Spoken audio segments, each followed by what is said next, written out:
mariage. Puis c'était, on pourrait dire, les gens seraient tentés de dire le plus beau jour de notre vie, mais en fait c'est le premier plus beau jour de notre vie, parce que en fait après c'est en permanence, chaque jour est un jour nouveau, puis c'est tellement beau.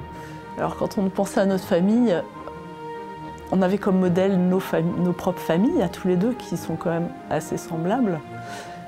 On est chacun issus de familles de 6 enfants, avec des parents pratiquants.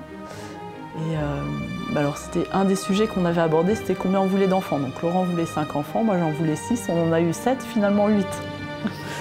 Voilà, et on était comblés vraiment avec l'arrivée des enfants. Et puis on voulait fonder une famille chrétienne. Donc moi j'avais comme modèle ce que mes parents vivaient, qui m'a vraiment ancrée dans la foi. Et en même temps, j'avais envie d'aller plus loin. Et moi je me disais, mais si le Christ est vivant, si je veux lui donner ma vie, puis si je veux qu'il soit présent dans ma vie de famille et de couple, je ne peux pas seulement prier le dimanche à la messe. Et donc on voulait vivre une vie de foi plus quotidienne, tous les deux, puis avec les enfants. Quand les enfants arrivent, en fait c'est un bouleversement, donc il faut faire face, il faut se faire aider, ne serait-ce que dans par exemple les questions d'éducation, entre guillemets de discipline, mais c'est pas de la discipline, c'est simplement pour apprendre aux enfants à obéir. Est-ce qu'on doit dire non aux enfants, les faire grandir. En fait, le seul but de l'éducation, c'est de transmettre l'amour à nos enfants. Et du coup, ça change un peu la perspective, non pas une éducation qui serait trop rigide ou enfermée dans des principes, mais le but, c'est de faire grandir les enfants, leur donner de découvrir vraiment qu'est-ce que c'est que l'amour.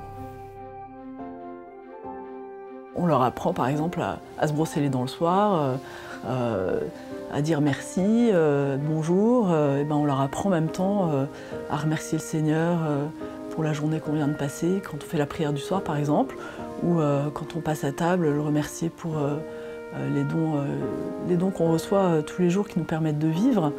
Et voilà, c'est des actions de grâce, c'est des intentions de prière qu'on se partage. Ils nous voient prier aussi tous les deux ensemble, confier la journée le matin, ou aller à la messe. Il y avait une de nos filles qui disait on voit que c'est important la messe pour les parents, parce que qu'est-ce qui se démène quand on ne peut pas y aller avec la famille pour qu'on ait quand même la messe le dimanche.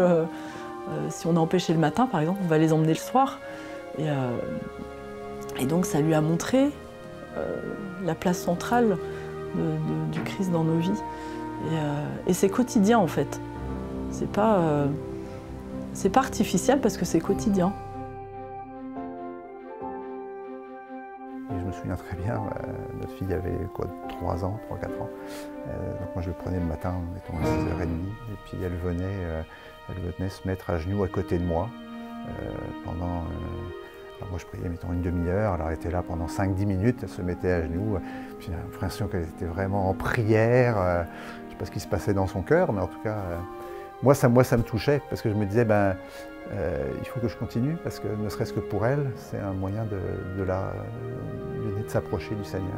Les enfants ne sont pas tous réceptifs à la foi. Hein. Puis la foi, on essaye de transmettre ce qu'on a reçu, puis ce en quoi on croit, mais après il y a une liberté qui leur appartient, puis ils n'adhèrent pas tous à cette foi que nous on essaye de vivre. Alors en grandissant, on peut voir qu'il y en a qui effectivement poursuivent l'engagement, et il y en a qui arrêtent. Et c'est très mystérieux, puis on se demande pourquoi. On se dit mais pourquoi celui-là ne croit plus, et puis on se rend compte que nos enfants sont tous différents. Il y en a pour qui c'est naturel, d'autres pas. Et il y en a pour qui on pense qu'il y a besoin de faire cette vraie rencontre du Seigneur. Et tant que cette rencontre ne sera pas faite, il n'y a rien qui va se passer. La foi, c'est un don. Donc c'est une vertu qu'on va exercer, mais c'est aussi un don. Et en fait, on a beau se démener pour essayer de faire en sorte que les enfants fassent cette expérience de Jésus qui est vivant dans notre vie. Eh bien, c'est un mystère. Donc, parfois ça arrive, parfois ça n'arrive pas. Il y en a qui sont plus enclins à suivre ce qu'on leur propose. D'autres, il faut vraiment qu'ils fassent cette expérience. Voilà, c'est un mystère, puis en même temps, c'est une chance. Et de toute façon, on rend grâce au Seigneur parce que les enfants, c'est quand même un cadeau. C'est inouï d'être associé à ça en tant que parent. Mais on est bien pauvres.